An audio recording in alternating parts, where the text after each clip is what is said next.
Hey guys, welcome back to a brand new video, and today we're going to be looking at the 2024 presidential election and a quick scenario that I made up for if Ron DeSantis does get the GOP nomination and if he does run against Joe Biden. So we're going to get right into it, but before we start, two things. So this is a hypothetical scenario. I know I'm going to get a comment disagreeing with a prediction, and you can totally have beef with my prediction. I'm more than welcome to constructive criticism, but I don't have a crystal ball. If this is the matchup and you come back to me in 3 years from now and say, haha, you were totally wrong, you got 5 states wrong, right?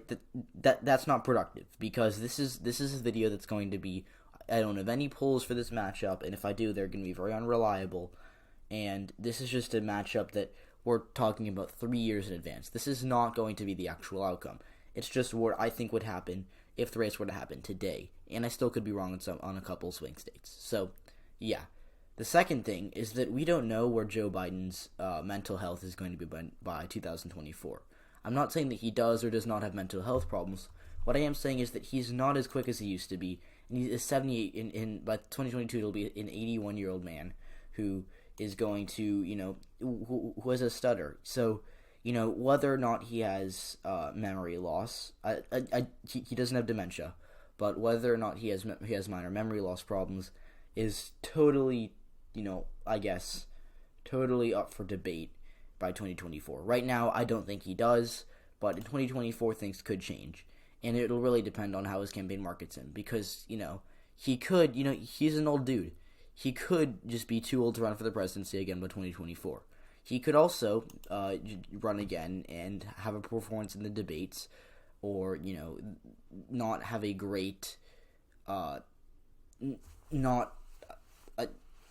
not necessarily have the best communication. And it's hard for me to talk about this without sounding tacky or biased, but Joe Biden does not have the greatest communication. He's not a bad debater, but he's had issues in the past with his debates. He's, in the first Democratic primary debate, he had a poor debate. I believe that in his second debate against Donald Trump, he did a pretty bad job of communicating his beliefs. So, now, he did win the election, and, for obvious reasons, he did enough to win, but this race will depend. I cannot predict what Joe Biden is going to look like in 3 years from now. Ron DeSantis may be a little more, but at the end of the day, I'm 3 years ahead of the game, and this prediction is not going to be accurate in 2024. That being said, let's get right into it and characterize the safe states for Joe Biden. These are states that really should not move no matter what happens realistically between now and 2024. So we're just going to click the states that I believe would be safe. So that puts Joe Biden, according to what I have here, at 191 electoral votes. Ron DeSantis, I will give him his safe states. He would likely carry these states. Some of them are up for debate. I mean, we can talk about whether Kansas would be safe or not. It could easily be likely. Same with Missouri. Same with Mississippi. Same with Indiana. But I think that would be it for his safe states for 2024. Now, going over to our likely Joe Biden states, I think he wins New Mexico by a likely margin, probably by a little more than 2020, because Hispanics trend towards the incumbent, and we are likely seeing a state in New Mexico that Joe Biden did pretty bad, and he underperformed with Hispanics, and he did pretty poorly with the oil industry voters in the South, so I think that he'd improve on his numbers there. He'd also win Minnesota by a likely margin. This is a state that he carried by 7% in 2020, and he did it because he had a strong performance in the Minneapolis suburbs. He did a little better than Clinton in the Minneapolis area, but the place that he improved the most were in the Minneapolis suburbs. And as a result of this, he is likely going to improve on his numbers in Minnesota in 2024 a little bit, because he did really poorly in the rural areas, and I think he'd do a little better there. And the suburbs will continue to shift to the left. Nebraska's 2nd district, Nebraska's 2nd district would be, in all likelihood, likely for Joe Biden. He win it by, I think, a little less than 2020, because DeSantis would, I think, do a little better in the city of Omaha, and he could improve in the suburbs, but still wouldn't change much. I don't think he'd campaign there. So Joe Biden carries that district by a likely margin. He also carries Virginia by a likely margin. Even if DeSantis did a little better than Trump in the Nova suburbs, which I think he has the ability to do, they're just too far gone for the GOP, and the rurals are shrinking. And, some, historically Republican cities like Virginia Beach have been trending to the left. Joe Biden was the first Democrat to win Virginia Beach since Lyndon B. Johnson in 1964. So that is really big for him, and it really shows Virginia's shift to the left. I think he win it by maybe a little more than 2020. He'd also win Maine at large, but I think that goes without saying. Yeah. Now, Ron DeSantis, I do think that he would carry the state of Alaska by a likely margin. Alaska is a state that narrowed up a little bit in 2020. It was a 15-point Trump state in 2016. Trump carried it by 10 in 11 in last November. I think DeSantis would carry it by a little less. Alaska shifting to the left. The Anchorage area is an area that is trending blue, and even though they did recently elect a Republican mayor, it's still overall a pretty undeniable shift, as we've seen. Anchorage and Fairbanks, the two largest cities in Alaska, have been shifting to the left for a while. It was not only a Joe Biden thing; it's a thing where Bush carried these cities by 30 to 40 points in 2004, 17 years ago, and now Joe Biden won the city of Anchorage. I think he only lost Fairbanks by 2 or 3%, and as these cities continue to shift to the left, Alaska is going to continue to shift to the left because the vast majority of Alaskans do live in a larger city because of the state's population density. Yeah.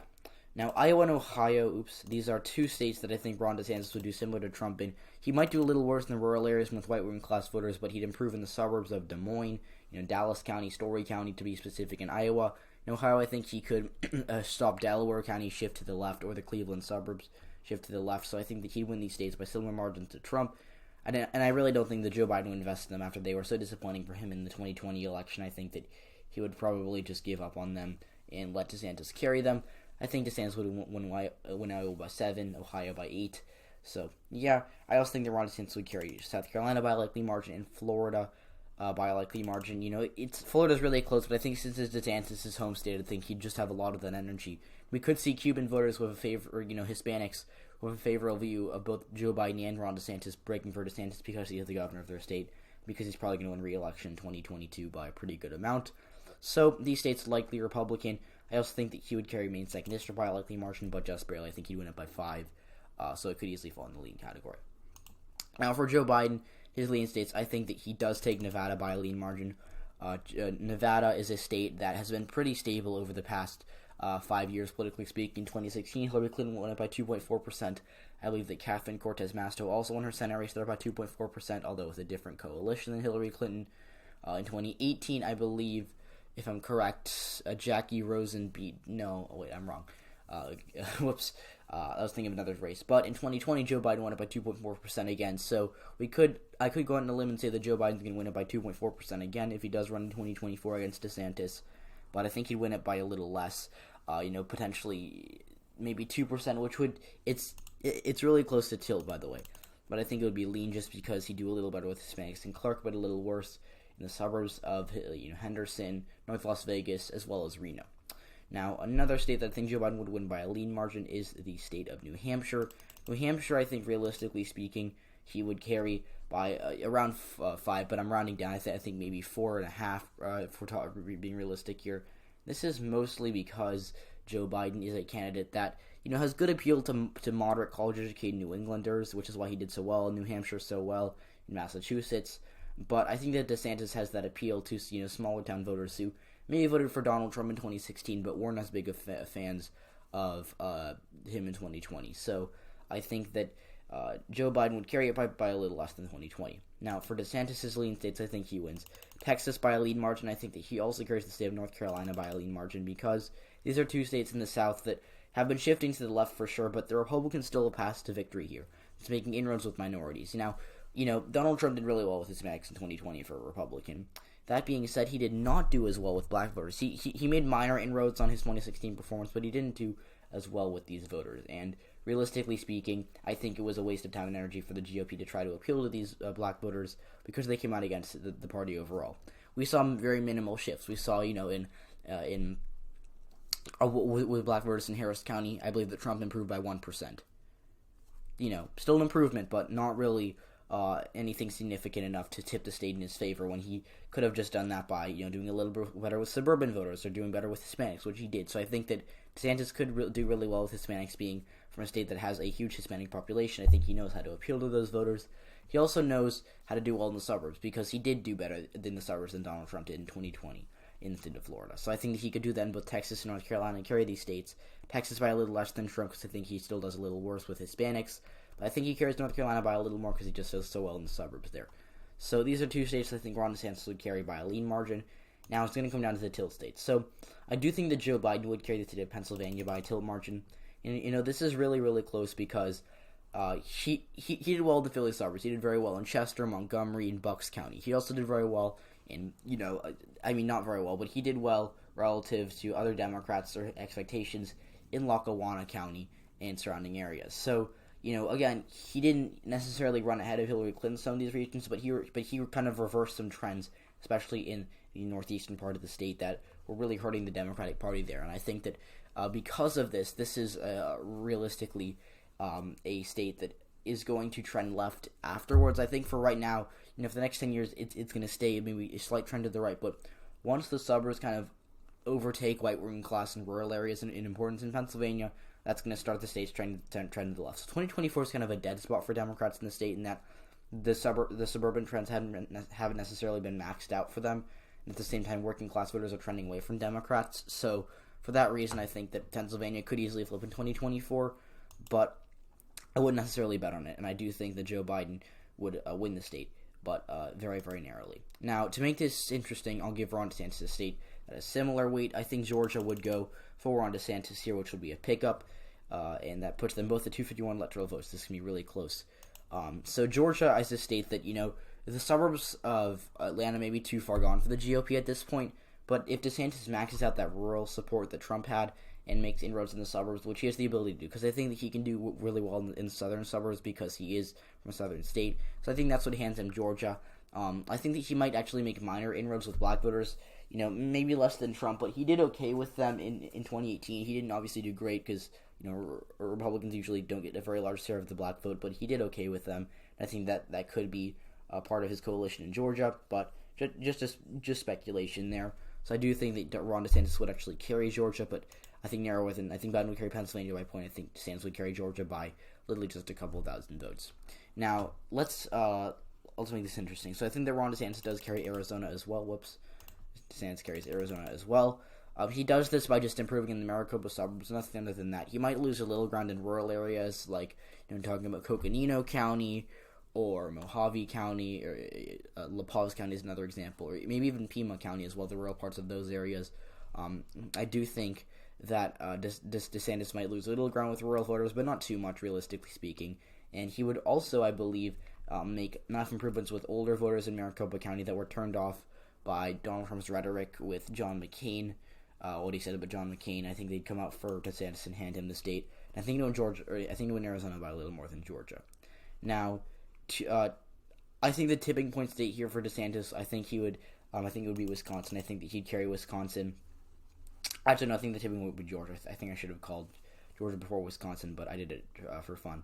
So Wisconsin, I think, is a state that is shifting to the left, or shifting to the right for sure, because the suburbs of Milwaukee are really the only parts of the state that are shifting left, and that's a very, very small amount either way, because the rurals are trending right, the working class areas are trending right, and the urban areas like Milwaukee and Madison, Democrats have pretty much maxed out their vote there, and those cities are losing population, especially minority voters. So I think that Wisconsin goes for DeSantis by, maybe around a point, maybe a little less. He does carry it, but still pretty close overall, although in the future it's going to get more and more red. And I also think he wins Michigan by a Trump 2016 type margin. He does a little worse than Trump 2016 in working class areas and rural areas, but he still has that appeal that other Republicans like Nikki Haley don't have, and he also has the ability to, make inroads in the suburbs. He doesn't do as well as Republicans like Mitt Romney in 2012. Obviously, he doesn't do as well in Oakland County or Macomb County, for example, but he still can make inroads with some of those voters. So I think that hands in Michigan. I think he went to the election with 287 electoral votes to Joe Biden's 251. Again, all these states are really close, especially Georgia and Michigan. I think Joe Biden could easily win them, and DeSantis could easily take Pennsylvania and Nevada. So that'll be it for this video. If you enjoyed, please leave a like, subscribe to the channel if you haven't already, and I'll see you all in the next video.